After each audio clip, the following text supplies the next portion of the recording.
So there's a wet spot here where there's a spring.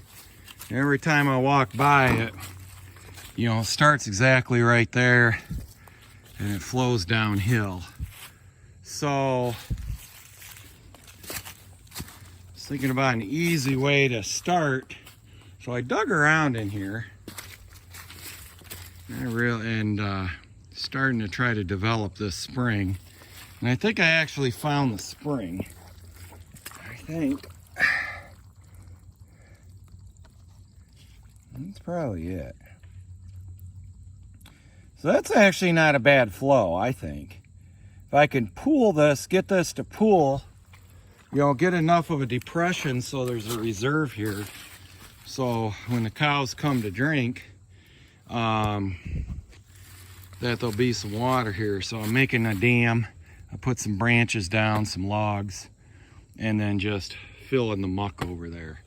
At some point, probably could get a skid steer back here with a front end load, with a bucket, dig this out a bit, and then actually maybe, close enough to the electric fence right there to bring some fence over and fence off the main part, and then have a like a controlled spillway or something. But I think right there is the actual spring.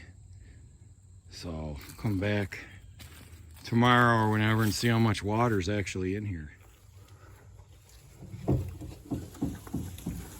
Hey girls. I don't know, everybody looks at home in the new wood lot here. First time we've seen sun in days. All right, rounding the last of the group off of this summer pasture. Had a small group of cows here. Got a mama babysitting 4 babies. Load them up. She's a good old cow. She'll take care of them calves in the trailer. Won't push them around or trample them at all. So get that going here. And there's still grass here, but tell you what, there's as bad of the weather as the weather's been this year. In the summer, the storms we've had, I just can't imagine what the fall is going to be like. I always hate leaving babies behind. The only way you get these babies in here is because the mamas are in here.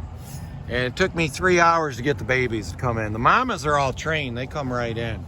But getting these babies in, they were way back in the woods. So I locked the cows in here. Then the babies finally came out. At least I know that everything's gonna stay in the pen, once I took the first load out of here. Because I got these nice Sioux Steel high country. Well, Sioux Steel sells them, they're high country. But it's on, Sioux Steel sells these nice cattle panels. So, come on, Mama. Come on. A couple. I got some more of these cheaper panels here for interior stuff. So these babies never seen a trailer, so we'll see how good we can get them in there. Come on, follow Mama. Come on, you little shits. There we go. Not bad. Okay, see, plenty of room.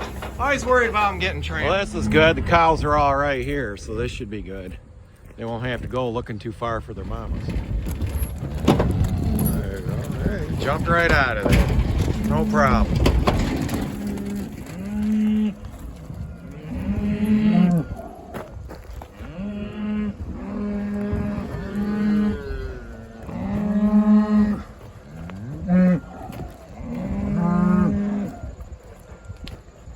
I like that when they don't have to look too far for their babies.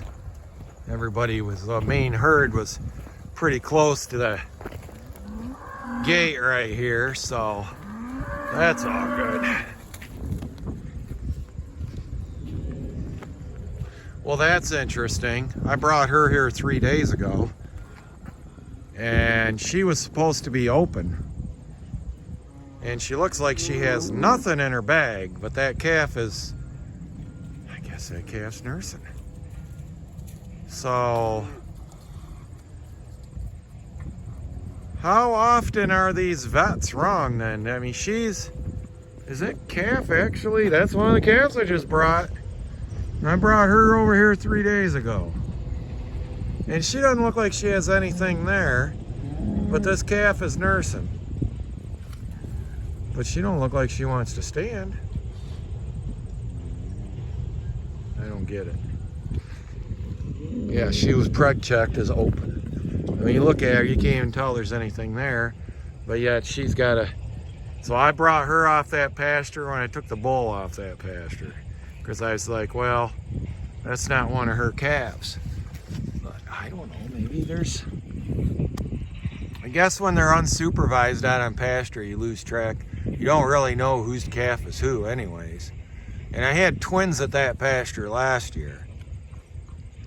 Well, huh. Oh well.